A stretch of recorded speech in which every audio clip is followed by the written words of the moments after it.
السلام علیکم ورحمۃ اللہ وبرکاتہ۔ اعوذ باللہ من الشیطان الرجیم، بسم اللہ الرحمن الرحیم۔ وَلَقَدْ جَاءَتْ رُسُلُنَا إِبْرَاهِيمَ بِالْبُشْرَىٰ قَالُوا سَلَامًا قَالَ سَلَامٌ فَمَا لَبِثَ أَن جَاءَ بِعِجْلٍ حَنِيذٍ فَلَمَّا رَأَىٰ أَيْدِيَهُمْ لَا تَصِلُ إِلَيْهِ نَكِرَهُمْ وَأَوْجَسَ مِنْهُمْ خِيفَةً قَالُوا لَا تَخَفْ إِنَّا أُرْسِلْنَا إِلَىٰ قَوْمِ لُوطٍ وامرأته قائمة فضحكت فبشرناها بإسحاق ومن وراء إسحاق يعقوب قالت يا ويلتى أألد وأنا عجوز وهذا بعلي شيخا إن هذا لشيء عجيب قالوا وتعجبين من أمر الله رحمة الله وبركاته عليكم أهل البيت إنه حميد مجيد فلما ذهب عن إبراهيم الروع وجاءته البشرى يجادلنا في قوم لوط إن إبراهيم لحليم نواه منيب يا إبراهيم أعرض عن هذا إنه قد جاء أمر ربك وإنهم آتيهم عذاب غير مردود ولما جاءت رسلنا لوطا سيء بهم وضاق بهم ذرعا وقال هذا يوم عصيب وجاءه قومه يهرعون إليه ومن قبل كانوا يعملون السيئات قال يا قوم هؤلاء بناتي هن أطهر لكم فاتقوا الله ولا تخزون في ضيفي أليس منكم رجل رشيد قالوا لقد علمت ما لنا في بناتك من حق وإنك لتعلم ما نريد قال لو أن لي بكم قوة أو آوي إلى ركن شديد قالوا يا لوط إنا رسل ربك لن يصلوا إليك فأسر بأهلك بقطع من الليل ولا يلتفت منكم أحد إلا امرأتك إنه مصيبها ما أصابهم إن موعدهم الصبح أليس الصبح بقريب فلما جاء أمرنا جعلنا عليها سافلها وأمطرنا عليها حجارة من سجيل منضود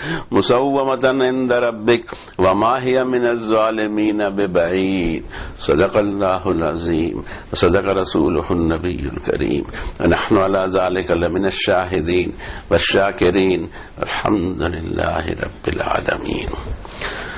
کتاب ہدایت کی 11 نمبر کے چیپٹر سورہ ہود کی آیتیں تھی، آیت نمبر 69 to 83۔ اس کی تلاوت کی توفیق اللہ نے اپنے اس بندے کو عنایت فرمائی، جس پر جتنا بھی شکر ادا کریں کم ہے۔ اب آئیے کہ اس کے معنی اور مفہوم سے قریب ہوں اور یہ دیکھیں کہ اس میں کیا بات کہی گئی ہے۔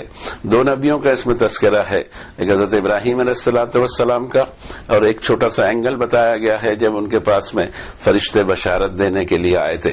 اس کے پہلے حضرت ابراہیم کا واقعہ پورے قرآن شریف میں موجود ہے جگہ جگہ، اور ہماری عادت یہ ہوتی ہے کہ ہم کسی واقعے کو قرآن شریف میں دیگر جگہ جہاں جہاں جو کچھ آیا ہوا ہے اس کی روشنی میں اس کو سمجھنے کی کوشش کرتے ہیں، اور ہم قصے کہانیوں میں بالکل نہیں پڑھتے کیونکہ اس کی آتھینٹسٹی ہمارے پاس میں نہیں ہے۔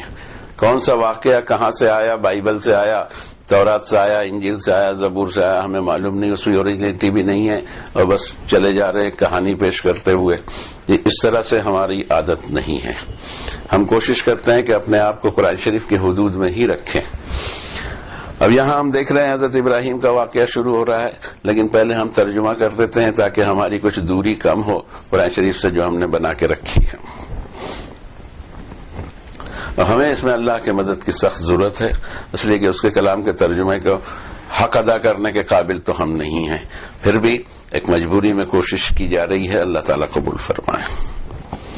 اور انڈیڈ آئے ہمارے فرشتے حضرت ابراہیم کے پاس خوشخبری لے کر، اور انہوں نے آ کر سلام کیا حضرت ابراہیم کو، جس کے جواب میں حضرت ابراہیم نے بھی ان کو سلام کیا۔ تھوڑی ہی دیر میں حضرت ابراہیم نے ان کے کھانے کے لیے ایک تلا ہوا بچڑا لے آئے۔ پھر جب دیکھا حضرت ابراہیم نے کہ ان کے ہاتھ کھانے کی طرف نہیں بڑھ رہے ہیں اور حضرت ابراہیم ان کو پہچان بھی نہیں رہے ہیں، تو حضرت ابراہیم نے خوف کو محسوس کیا۔ فرشتوں نے کہا کہ خوف کرنے کی ضرورت نہیں، بے شک ہم بھیجے گئے ہیں قوم لوط کی طرف۔ اور حضرت ابراہیم کی بیوی کھڑی تھی وہاں، مسکرا پڑی جب ان کو خوشخبری دی ہم نے حضرت اسحاق کی، اور حضرت اسحاق کے بعد ان کے بیٹے حضرت یعقوب کی۔ کہنے لگی ہائے ہائے، کیا میں بیٹے کی ماں بنوں گی جبکہ میں بانجھ اور یہ میرے ہسبینڈ بہت بوڑھے؟ یہ تو بڑی عجیب بات ہوگی۔ فرشتوں نے کہا کہ کیا آپ تعجب کرتی ہیں اللہ کے میٹر میں؟ اللہ کی رحمتیں اور برکتیں ہیں آپ پر اے گھر والو، بے شک وہ بہت حمد والا اور بہت بزرگی والا رب ہے۔ پھر جب حضرت ابراہیم سے گھبراہٹ دور ہوئی اور انہیں خوشخبری ملی تو حضرت ابراہیم پلیٹ کرنے لگے قوم لوط کے تعلق سے ہم سے۔ بے شک حضرت ابراہیم بڑے گداز دل، بار بار آہیں بھرنے والے، بار بار توبہ کر کے لوٹنے والے، پلٹنے والے۔ ہم نے کہا ابراہیم اس معاملے کو اب جانے دیں، بے شک یہ آپ کے رب کا حکم آ چکا ہے اور بے شک ان پر ایسا عذاب آنے والا ہے جو اب کینسل نہیں ہوگا۔ اور پھر جب ہمارے یہی فرشتے حضرت لوط کے پاس پہنچے، حضرت لوط ڈسٹرب ہو گئے ان کو دیکھ کر، اور ایک طرح سے بے چینی محسوس کی انہوں نے، اور سوچنے لگے کہ یہ تو بڑی مصیبت والا دن ہے۔ اور حضرت لوط کے پاس ان کی قوم والے رش کرنے لگے۔ اس سے پہلے بھی وہ برے عمل میں ملوث رہا کرتے تھے۔ حضرت لوط نے کہا اے میری قوم، یہ میری قوم کی بیٹیاں تمہارے لیے زیادہ پاکیزہ ہیں، اللہ سے ڈرو اور میرے مہمانوں کے سامنے مجھے رسوا مت کرو۔ کیا تم میں کوئی سمجھدار آدمی باقی نہیں رہا؟ قوم نے کہا کہ لوط تم جانتے ہو کہ ہمیں قوم کی بیٹیوں میں کوئی انٹرسٹ نہیں ہے، اور تم یہ بھی جانتے ہو کہ ہم کس ارادے سے آئے ہوئے ہیں۔ حضرت لوط نے سوچا کاش میرے پاس میں طاقت ہوتی کہ میں اپنے مہمانوں کی حفاظت کر لوں، یا میں ان کو کوئی مضبوط قلعے یا عمارت میں محفوظ کر سکوں۔ فرشتے بول اٹھے اے لوط، ہم آپ کے رب کی طرف سے بھیجے ہوئے فرشتے ہیں، یہ آپ کی طرف ہاتھ بڑھا نہیں سکیں گے۔ پھر آپ رات کے آخری حصے میں اپنی فیملی کو نکل جائیے گا اور آپ میں سے کوئی پلٹ کر نہیں دیکھے، لیکن آپ کے ساتھ آپ کی مسز نہیں جا سکیں گی، بے شک ان پر بھی وہی مصیبت آئے گی جو مصیبت ان پر آنے والی ہے۔ اب بے شک ان سب کا وعدہ صبح کا ہے۔ لوط کیا صبح قریب نہیں؟ پھر جب آیا ہمارا حکم اور بنا ڈالا ہم نے اس زمین کے اوپر کے حصے کو نیچے، اور برسایا ہم نے ان کے اوپر پتھروں کی طرح کنکر جو نشان زدہ تھے تمہارے رب کی طرف سے، اور یہ ان ظالموں کی آبادی سے کوئی زیادہ دور کی آبادی نہیں ہے۔ دو نبیوں کا ذکر ہے، حضرت لوط کا ذکر ہے بعد میں، اور اول میں حضرت ابراہیم کا ذکر آ رہا ہے۔ ہم دیکھ رہے ہیں کہ حضرت ابراہیم کے طریقے پر، اسی ملت کے اوپر میں، اسی طریقے کار کے اوپر میں اللہ تعالیٰ نے تین بڑی قوموں کو کھڑا کیا، تین بڑے گروپس کھڑے ہوئے۔ ایک جو آج بھی گاڈ آف ابراہم کہا کرتے ہیں، حضرت ابراہیم سے اپنی نسل کو جنہوں نے چلایا ہے اور آج تک اس کو محفوظ رکھتے ہیں، جن کو قرآن شریف نے بنی اسرائیل کہا، لیکن ان کو ایسے نام پسند نہیں آئے، انہوں نے اپنا نام یہودی رکھ لیا۔ ان سے بھی کہا تھا کہ ملت ابیکم ابراہیم، تمہارے والد روحانی والد ابراہیم کی ملت ہو۔ یہ ملت کیا چیز ہے اس کو بھی ہم دیکھیں گے۔ پھر حضرت عیسیٰ آئے، ان کے دعوت پر ایک بڑا گروپ تیار ہوا، اور وہ گروپ بھی پھر ملت ابراہیم سے ہٹا، اور ایک ہم ہیں۔ ہم سے بھی کہا تھا ملت ابراہیم پہ جمے رہنا، ہم اس پہ جم نہیں سکے۔ حضرت ابراہیم کی ملت، پہلی بات تو کہ حضرت ابراہیم کی ملت کیا چیز ہوا کرتی ہے اس کا بھی پتہ نہیں ہے۔ حضرت ابراہیم نے سورج پر، چاند پر، ستاروں پر غور کیا، مخلوق جو دکھائی دیتی ہے اس پہ غور کیا، اور آخر میں ان کو یہ ڈسکوری ہوتی ہے کہ انی وجہت وجہی للذی فطر السماوات والارض حنیفا وما انا من المشرکین۔ اتنا بڑا آسمان جس کو ایک جھٹکے میں بنانے والا رب، جس میں کوئی ستون نہیں رکھا، یہ میرا رب ہو سکتا ہے؟ یہ آسمان اور زمین اور یہ سورج اور چاند یہ کوئی میرے رب ہو سکتے ہیں؟ یہ تو مخلوق ہے، اور مخلوق کے علاوہ پابند ہیں ایک ٹائم ٹیبل کے پابند ہیں۔ اس کا مطلب یہ ہے کہ کسی کی پابندی کر رہے ہیں، کسی کے حکم کی ادائیگی کر رہے ہیں۔ یہ تھا حضرت ابراہیم کا طریقہ، جس میں عقیدے کا شمار نہیں تھا بلکہ ٹھوس دلیل تھی، اور عقل کے اعتبار سے عقل کی پوری انٹلیکٹ اور محنت لگا کر کے اپنے رب کو کھوجا کہ رب ایک اکیلا وحدہ لا شریک ہے. دلائل کے اوپر میں چیز قائم ہونا چاہیے. عقائد کے اوپر میں جو چیز ہوتی ہیں تو سارے ہی تو مذہب عقائد پہ چلتے ہیں. اس کو مان لیجئے، اس کو مان لیجئے، یہ عقیدہ رکھیے، وہ عقیدہ رکھیے. یہاں عقیدے کا سوال نہیں ہے، یا فیکٹس اینڈ فگرز کا سوال ہے، یا ڈیٹا کیا مل رہے ہیں. انسانی ذہن کو سوچنے پر جو ڈیٹا ملتے ہیں اس پہ عمل کیا جائے. اس کو ملت ابراہیم فرمایا. پھر ہم کو بھی یہی حکم دیا، ثم اوحینا الیک ان اتبع ملت ابراہیم حنیفا وما کان من المشرکین.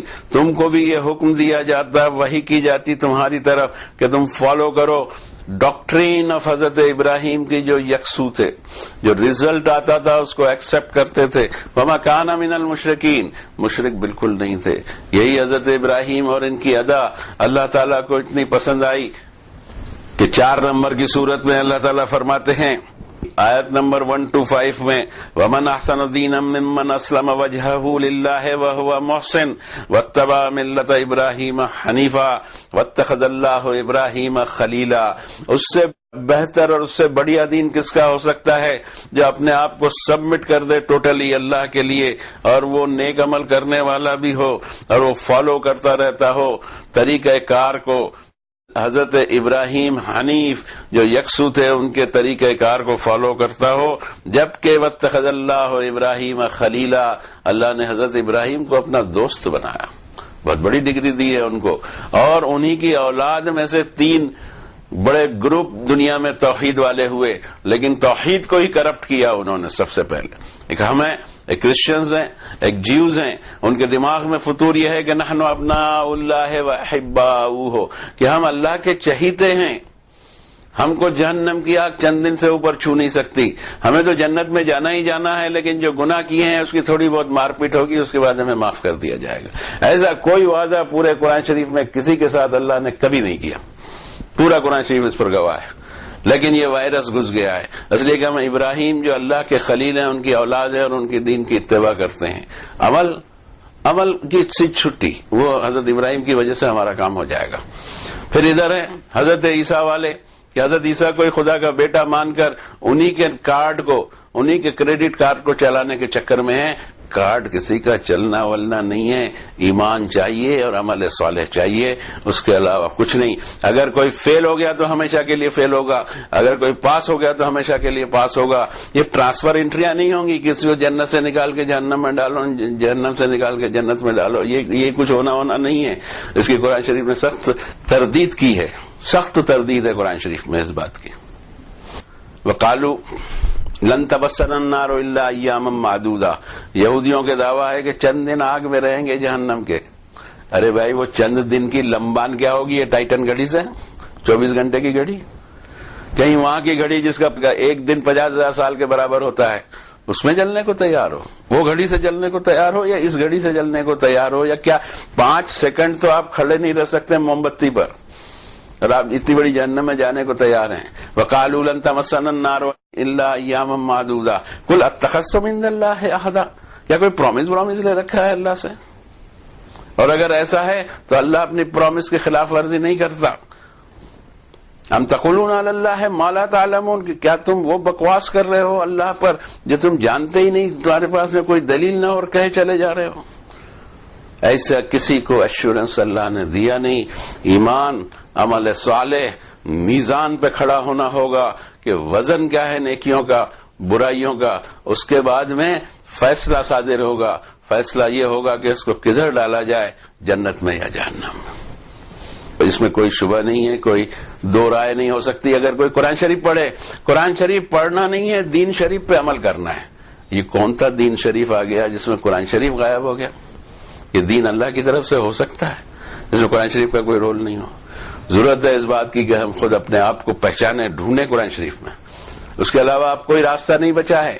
کسی پر آپ ٹرسٹ نہیں کر سکتے، کوئی صحیح بات بتائے گا نہیں آپ کو unless and until آپ خود نہیں کھوجیں گے. آپ ویاپار میں بھی یہی کرتے ہیں، آپ ایگزام دیتے ہیں اگر اسٹوڈنٹ ہو تو بھی یہی کرتے ہیں کہ اپنی محنت کے اوپر میں بھروسہ کرتے ہیں. اور یہاں اتنے بڑے امتحان کے لیے ہم اس پر بھروسہ نہیں کر رہے، ہم کسی اور پہ بھروسہ کر رہے ہیں کہ وہ بچا لے گا ہم کو. اللہ چاہے کچھ اور کوئی اور مخلوق چاہے کچھ، ہاؤ پاسبل یہ چلے گا؟ یوم یقوم الروح والملائکۃ صفا لا یتکلمون الا من اذن له الرحمن وقال صوابا، سورہ نبا کی آیتیں ہیں۔ اس دن ارواح فرشتے سب کے سب کو لائن سے کھڑا کر دوں گا، اور کسی کو بولنے کی کوئی ہمت نہیں ہوگی۔ بولے گا وہی جس کو میں پرمٹ کروں گا، اور ڈھنگ کی بات کہنی ہوگی۔ میں ڈالنا چاہوں جہنم میں اور کوئی صاحب آ کے ہم نے جنت میں ڈلوا دیں، یہ کھیل نہیں چلے گا وہاں۔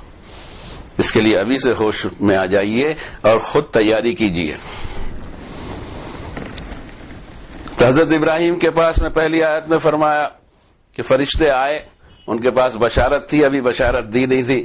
قالوا سلاما، جو طرز ہوتا ہے ایک دوسرے کو گریٹ کیا، اس سلام کو بھی ہم نے سمجھا نہیں ہے۔ السلام علیکم، وعلیکم السلام، یہ کیا ہے بابا؟ یہ کوئی ڈائلاگ نہیں ہے، یہ ایک ایشورنس ہے۔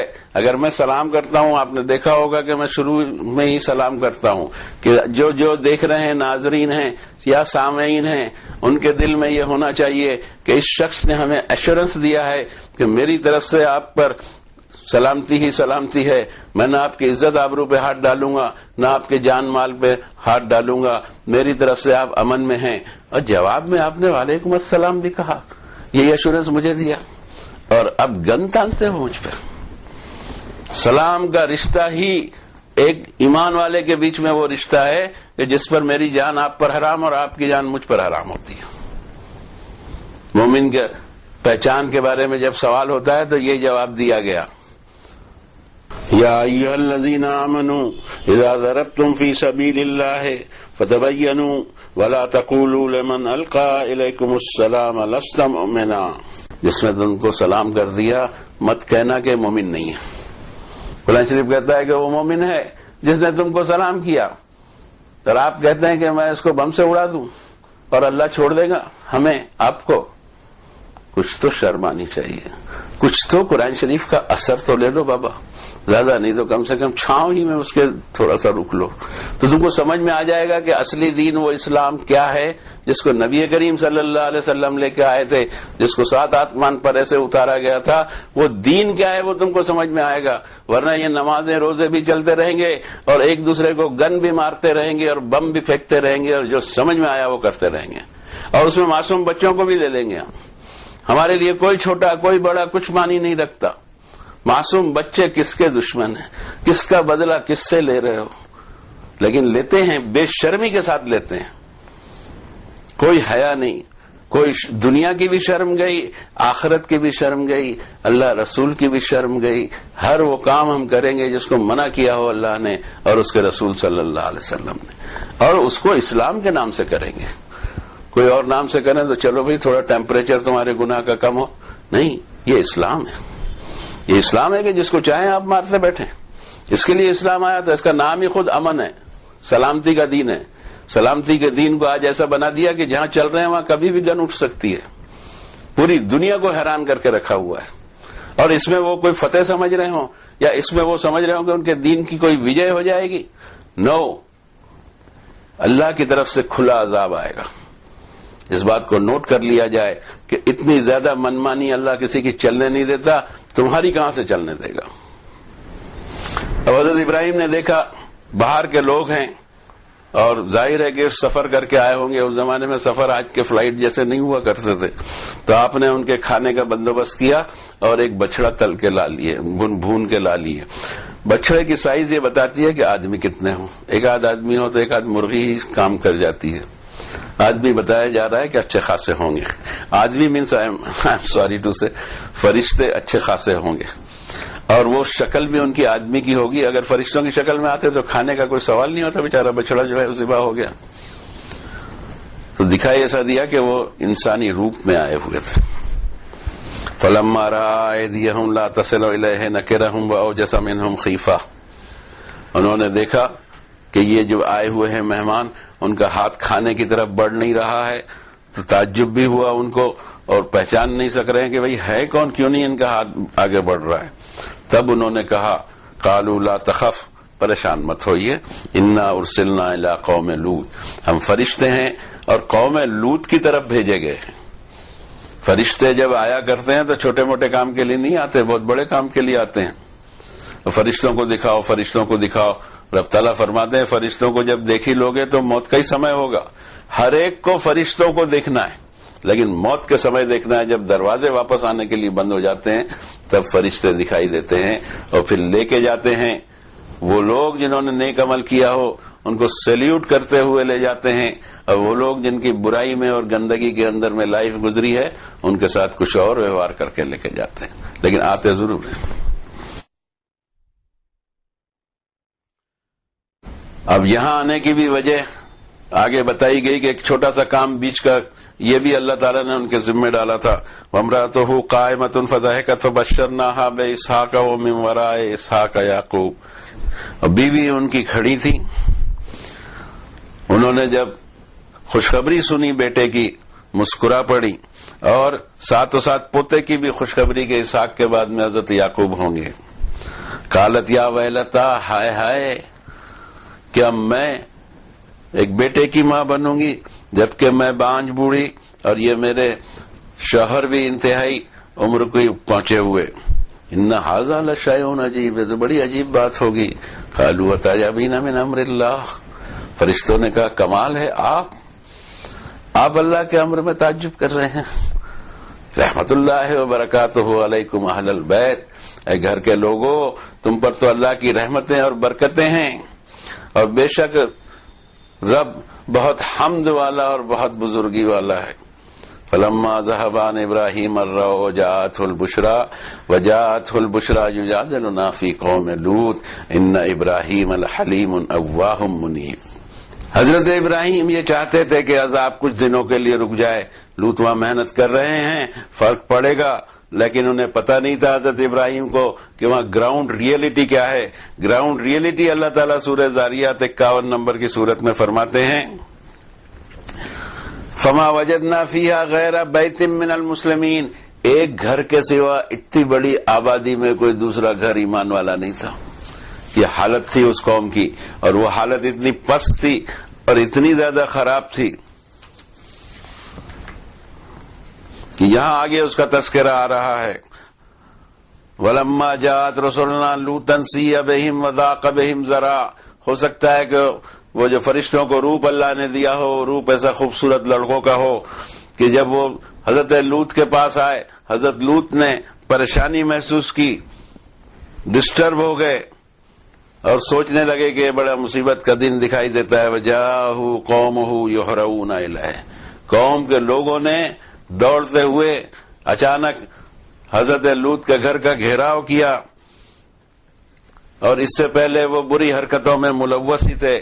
پریشانی انتہا درجے کی کہ حضرت لوط کہتے ہیں کہ قوم کی یہ بیٹیاں, قال یا قوم ہؤلاء بناتی ہن اطہر لکم, اللہ سے ڈرو, قوم کی یہ بیٹیاں تمہارے لیے زیادہ پاکیزہ ہیں. ولا تخزون فی ضیفی, میرے مہمانوں میں مجھے رسوا مت کرو. الیس منکم رجل رشید, کیا ایک آدمی بھی ڈھنگ کا سمجھدار آدمی تم میں بچا نہیں ہے؟ یہ کیا ہو رہا ہے؟ اس درجے ان کی مدہوشی تھی کہ قرآن شریف میں دوسری جگہ اس کا ذکر کیا گیا. 7 نمبر کی سورت میں اللہ تعالیٰ فرماتے ہیں سورۃ الاعراف میں وَلُوطًا إِذْ قَالَ لِقَوْمِهِ أَتَأْتُونَ الْفَاحِشَةَ مَا سَبَقَكُم بِهَا مِنْ أَحَدٍ مِنَ الْعَالَمِينَ إِنَّكُمْ لَتَأْتُونَ الرِّجَالَ شَهْوَةً مِنْ دُونِ النِّسَاءِ بَلْ أَنْتُمْ قَوْمٌ مُسْرِفُونَ. یہ کیا حرکت کرتے ہو, یہ تم بے حیائی والے کام, کہ ایسی حرکت میں کوئی اس سے پہلے کوئی قوم کی قوم ملوث نہیں ہوئی تھی.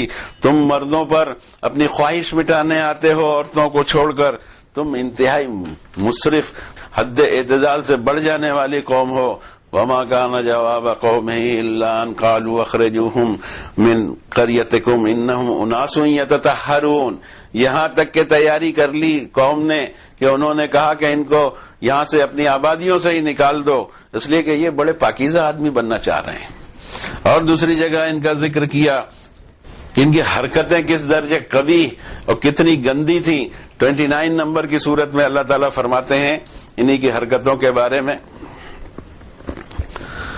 کہ وَلُوطًا إِذْ قَالَ لِقَوْمِهِ إِنَّكُمْ لَتَأْتُونَ الْفَاحِشَةَ مَا سَبَقَكُم بِهَا من احد من العالمین، دنیا میں ایسی کوئی قوم پیدا نہیں ہوئی جو قوم اس عمل میں ملوث ہو جائے. انکم لتأتون الرجال وتقطعون السبیل، اس سسٹم کو تم کاٹنا چاہتے ہو جو اللہ نے بنا کے رکھا ہے، مردوں پر تمہاری نیتیں آتی ہیں. وتأتون فی نادیکم المنکر، اور اتنی گندی حرکت تم اپنی مجلسوں میں کرتے ہو، سیلیبریٹ کیا جا رہا ہو جیسے یہ گندے عمل کو. اور اس کے علاوہ بھی اب اس کا ری ایکشن یہ ہوتا ہے 15 نمبر کی صورت میں اللہ تعالیٰ فرماتے ہیں کہ قوم کا ری ایکشن یہ ہے کہ ایک تو انہوں نے حضرت لوط کو وہاں سے نکالنے کی کوشش کرنے لگے کہ آبادی کو چھوڑ کے چلے جائیں، بہت پاک اور پرہیزگار بنتے ہیں. اور دوسرا یہ کہ قالوا اولم ننہک عن العالمین، لوط ہم تم سے نہیں کہتے ہو کہ تم دنیا بھر کی پنچایت مت کرو. قال ہؤلاء بناتی ان کنتم فاعلین، یہ قوم کی بیٹیاں ہیں، زیادہ پاکیزہ ہیں. انہوں نے کہا کہ ہمیں کوئی انٹرسٹ نہیں اس میں. یہ دنیا کی عجیب قوم تھی. آج بھی معاملات اتنے بگڑ گئے ہیں اور عجیب عجیب باتیں سننے میں آتی ہیں، عجیب عجیب ڈیمانڈ سننے میں آتی ہیں، کیا کیا بولا جاتا ہے. اب یہ نکلے ہیں کہ ہم کو آزادی دو، آزادی چاہیے، آزادی چاہیے. آزادی کی کوئی لمٹ بھی ہے یا نہیں؟ اچھا آزادی چاہیے، آزادی تو تم کو جو چاہو کر لو، لیکن یہ کہ آپ اس کو سرکاری تصدیق کریں، ان کو میاں بیوی کیسے سمجھے بھائی؟ دونوں کے دونوں میاں ہیں، بیوی کس کو سمجھے، میاں کس کو سمجھے؟ اور اس کے بعد میں ان کو میرج سرٹیفکیٹ چاہیے. کاہے کو چاہیے بھائی میرج سرٹیفکیٹ؟ اس کو چاہیے جس سے کوئی اولاد پیدا ہونے والی ہو کہ ابا کس کو بولے، اماں کس کو بولے، کون فادر کون مدر. یہاں تو کچھ ہونا ہی نہیں ہے. یہ تو نان پروڈکٹیو ایکٹیویٹی ہے کہ جس سے کچھ پیدا نہیں ہونے والا، اس میں آپ کو میرج سرٹیفکیٹ کی ضرورت کیا پڑ گئی؟ لیکن یہ موضوع بحث بڑی بڑی پارلیمنٹ میں، یورپ میں، ادھر ادھر بہت ساری پارلیمنٹ میں پاس کر دیا. میرج ہو رہی ہے، ارے کس سے میرج ہو رہی ہے؟ دو مردوں میں آپس میں میرج ہو رہی ہے، واہ. یا دو عورتیں کھڑی ہو گئی، ہم دونوں ایک دلہا دلہن بنتے ہیں. ہنسی آتی ہے دنیا کی حالت پر، لیکن دنیا اتنی گر چکی ہے، اس کو عذاب کی توقع نہیں ہے. جبکہ عذاب آتے ہیں تو پھر ایسے آتے ہیں جس کا تذکرہ آگے مل رہا ہے. فلما جاء امرنا جعلنا عاليها سافلها وامطرنا عليها حجارة من سجيل منضود مسومة عند ربك وما هي من الظالمين ببعيد. ان کو ایک الگ طرح کا بالکل عجیب عذاب دیا گیا کہ زمین کا اوپر کا حصہ، زمین کو اٹھا کر اس کو گھما کر واپس ان کو پیک کر دیا گیا. ایسا لگتا ہے کہ زبردست قبر بنا دی گئی کہ یہ اپنے جراثیم کے ساتھ ختم ہو جائیں. اس عمل میں جو ملوث ہوتے ہیں ان کو معلوم ہے، دنیا کو بھی معلوم ہے کہ یہ جو ایڈز کے جراثیم ایسی سے پھیلتے ہیں، اور ایڈز اگر پھیل جائے تو قابو میں نہیں آتا. اس لیے ضروری تھا کہ ایسی قوم کو ایسے پیک کر دیا جائے کہ وہ خود بھی اور ساتھ میں ان کے جو جراثیم ہیں اور جو وائرس ہے سارے کے سارے پیک ہو جائیں ایڈز کے، اور دنیا کو نجات ملے اس گندے عمل سے. اور اللہ نے وہ کیا، اور اس کے بعد یہ فرمایا کہ ان مکے والوں سے زیادہ دور نہیں ہے. وَإِنَّهُمَا لَبِإِمَامٍ مُبِينٍ بھی سورہ ہجر میں فرمایا کہ جو ہائی وے ہے جو ایشیا سے یورپ کی طرف جاتا ہے، اس کے کنارے یہ آبادیاں تھیں. اور وہ جو ڈیڈ سی کے علاقے کا بتایا جاتا ہے کہ وہ سی، اس یعنی جو عذاب آیا قوم لوط پر، اس کی وجہ سے اس ڈیڈ سی کے اندر میں مخلوق نہیں ملتی، مچھلیاں نہیں ملتی. یہ ہمیں نہیں معلوم ہے کہ سائنٹیفک ریزن کیا ہو سکتا ہے، اور ہم اس کی معافی بھی چاہتے ہیں کہ ہمارے پاس میں اتنی معلومات نہیں ہوتی. لیکن جو کچھ معلومات انسانی تاریخ بتاتی ہے وہ یہ کہ یہ آبادی پہ عذاب آیا ہوا تھا، اور یہ بہت نچلے حصے پر موجود ہے. جو سی لیول سے جو آبادیاں اوپر نیچے ہوتی ہیں، اس میں سب سے کم لیول کی یہ آبادی ہے. اس کو آپ انٹرنیٹ پہ اور دوسرے نقشوں پہ دیکھ سکتے ہیں کہ سب سے زیادہ نچلا حصہ زمین کا جو ہے اس جگہ وہ عذاب آیا ہوا تھا. باقی اللہ بہتر جانے. اگر ہماری بات میں کچھ کمی بھی رہ گئی ہو اور انفارمیشن میں، اس سے فرق نہیں پڑتا. نفس واقعہ یہ ہے کہ اس طرح کے اعمال کے اوپر میں اللہ تعالیٰ کی سخت ناراضی ہے.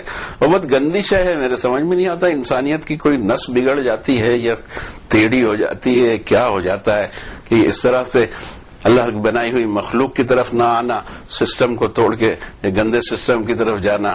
لا حول ولا قوت الا باللہ العلی العظیم. اللہ تعالیٰ ایسے احساسات سے ہم کو بچا لیجیے، ایسے حرکتوں سے ہمیں بچا لیجیے. آپ کے خوف سے ہم گندے عمل سے بچے رہیں اور آپ ہم سے راضی ہو جائیں. وصلی اللہ علی النبی الکریم.